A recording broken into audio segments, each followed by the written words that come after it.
Good morning, friends. So I don't know about you, but I am having a total Monday here. First thing when I get up, I try and look at the time on my phone, and it's like, no, I need your Apple password, which I am not capable of typing in correctly first thing in the morning. So then it was like, your account is, give me one shot. Then it's like, your account is locked. So I had to figure all that out. I mean, of course I got it. That's why we have a password book. So, drop my pen. See? Okay, start over, right? So I wanted to tell you a little bit about what happened this weekend. Obviously, I had an amazing Thanksgiving. It really came together in the end, even though the oven was broken and they literally took it out of the wall. It was crazy, but they got it fixed, and we'd been eating appetizers all along because the food I took was already cooked and hot. So we just ate that as like an appetizer, and then when the oven was cooked, we cooked dinner, and they grilled some things. So it all worked out, and we had a lot of fun. So many blessings there. Let's see. One of the things then on Black Friday, my husband and I go out. I hope you followed my Black Friday shopping tips. They totally worked. I get sick if I don't eat every so often. If I don't have lunch at a certain time, I get lightheaded, I get grumpy. I am awful. So we packed some Chex Mix and some oatmeal craze and cookies, reduced sugar, in a cooler and some drinks. And so we just had a little lunch box in the car. So whenever we got loaded down with packages, we'd run out to the car, sit down, take a break. We'd have a little snack, and then we'd go back. And oh my goodness, friends, it worked. The other tip, and I don't think I had it in my first video for Black Friday shopping, socks. It is also a lot about your socks and shoes that you're wearing. Wear something that's really thick and padded and that you're comfortable wearing, that you're not going to get too hot or anything. And just really good shoes. You really got to support your feet when you're older. I know if you're a young one watching, you don't quite get this, but trust me on that. The socks and shoes do make a difference on something like Black Friday when you're getting like 15,000 steps, right? You really want to support yourself. So for all my friends and family, we were managed to get a lot of great deals. So now I'm super pumped for Christmas for that aspect of it. I love giving people gifts. And one of the things we found, we went into Michael's. I'm not going to say who or why we went into Michael's, but we did. In the Happy Planner stuff was all 40% off, and I had a 50% off coupon, and I had some other coupons. So I'd been like saving all these coupons for mailings and papers, and so it was really great. The 50% off ended up being like $15, which was more than I thought because I bought really a bunch of little things. So Happy Planner now has this notebook size planner. I grabbed it. This is all of my show notes and show ideas now.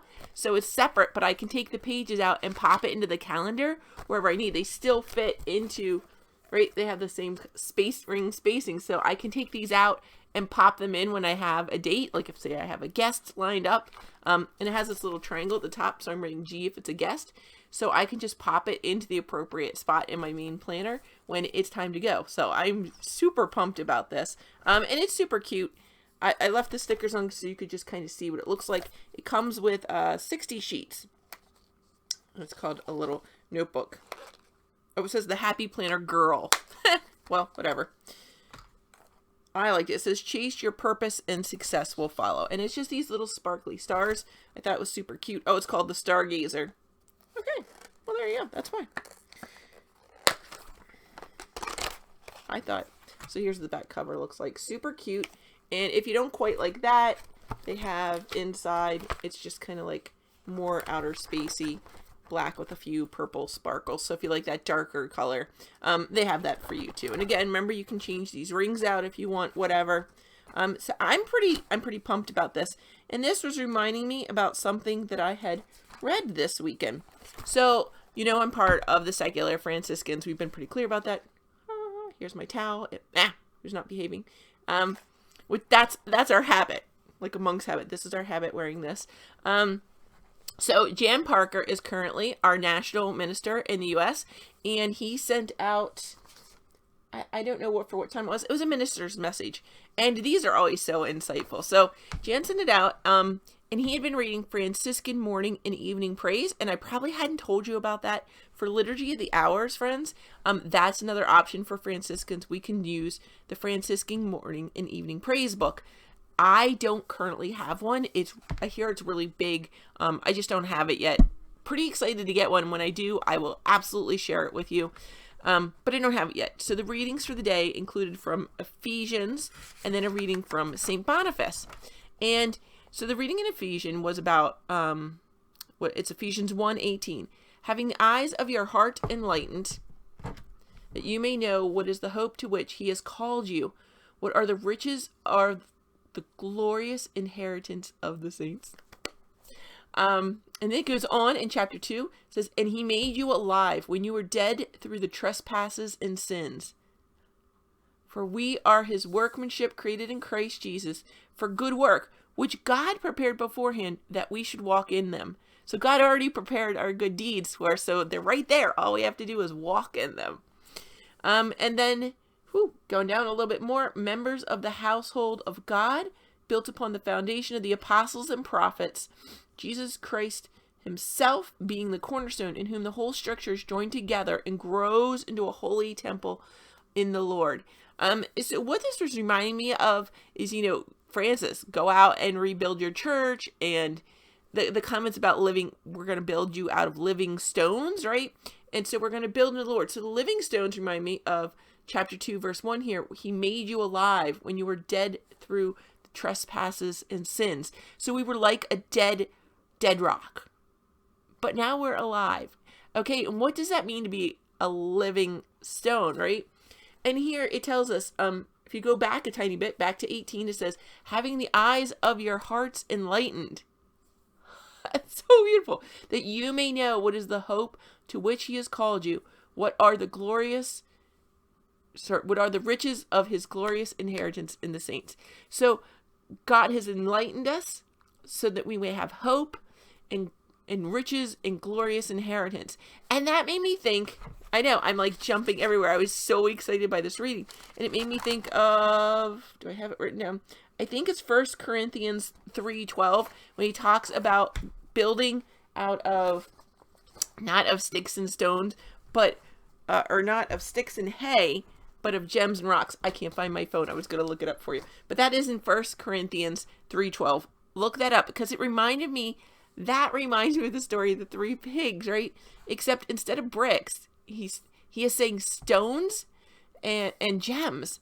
What does that mean? So if we're living stones, what does it say about us? Are we strong? What about like a teeny tiny saint like Mother Teresa? She was so tiny, and remember, like, she didn't wear shoes, and so her feet were kind of bent and stuff. Do you think of her, you think of strong like this? No, you think of strong faith. And then everybody's like, wait, but she had that dark night of the soul. Yes, but she also had solid faith. Even though she had the dark night of the soul, she still kept the faith. And you might say that then she was the salt of the earth. So I wanted to look. This is the science nerd, science teacher in me saying, well, what is salt about? And there's tons of this. You can search the web and it'll talk to you about salt. And most of it says about how salt preserves the good from the bad, because it's used to preserve food, right? But let's look at it a little more deeply. It's transparent. So it not just lets light in, because that's translucent. It's transparent. You can see through it. You can see not just light, but you can see things through it a little differently, right? Because it's not completely clear. A little bit differently. It is colorless on its own. It is not combustible. That's really interesting, because we talk about the Lord purifying us in fire, but salt is already pretty pure. It's non-combustible. You can't burn it up. Like, I want to be salt now, like, right? It has low toxicity. That's something to think about too. So it's not going to poison you at all, salt of the earth. What about hygroscopic? Means it absorbs water, like the living water of Christ. That was a pretty interesting thought, right? And it will often contain trace elements of minerals. And those minerals are what gives it its colors. It could be colored yellow, red, blue, or purple. So we've seen like pink Himalayan salt. That's a trace mineral in there doing that. Oh, maybe it's 2. I don't know. So I thought that was interesting. And so this image of salt, between what we just learned about salt, and that's from the Salt Association of the United Kingdom. So what we just learned about salt and what we think about rocks, and the Bible verse about gems, it makes me think of all the stained glass in churches and how beautiful, because we talk about a light shining, right? Rebuild my church with living stones. And what kind of church are we building? Are we building something plain, so plain and ugly that nobody wants it? Or is our faith joyful and bright? And even though we're penitent, right, and we're preserving ourselves from being bad, that we let the light shine through us, and it's a beautiful color, and people are like, ooh, and they're attracted to it. Is it a kind of light that shines out into the darkness? Does it lead the way for other people? And are we giving our best? Are we giving our gems? Or are we giving what's convenient? So a lot of churches talk about this, what's convenient, and they talk about tithing right now, this time of year. So think about it. What are you building your church about? Bridget and I talked the other day about building a strong community network for young adults and really for everybody. How do you build that community? What are you giving your church to build with? Are you giving it hay and straw, or are you giving it rocks and gems, right? And that's such a deep thought because it's on many levels. So what are you giving your church? A lot of people complain about their individual churches. And I know in some faith traditions, if you don't like what's going on in your church, you just get up and leave. And I don't just mean the parish. You get up and leave your denomination, if you will. And start a new one. How many are out there? It's crazy. So, what are you giving? Are you giving hay and expecting this big, strong, beautiful building? Yeah, that's not what you're going to get. You can get a building. You can use straw and mud, and absolutely you can build a sort of building. That's possible. It kind of makes brick after a while. You can do that. It's not very attractive though, is it? Are you giving sticks? Can you build a house out of sticks? Absolutely, you can build a house out of sticks. Can you build a strongish house out of sticks? Sure. But your best bet is probably going to be actual solid rock and beautiful gems, because gems are rocks, kind of, and that could be really, really beautiful, and it would let light in as well as let the light shine out, right? Oh my goodness, friends.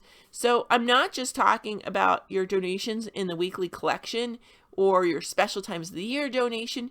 What are you doing? What are you contributing? Are you contributing to the music at your church to make it beautiful?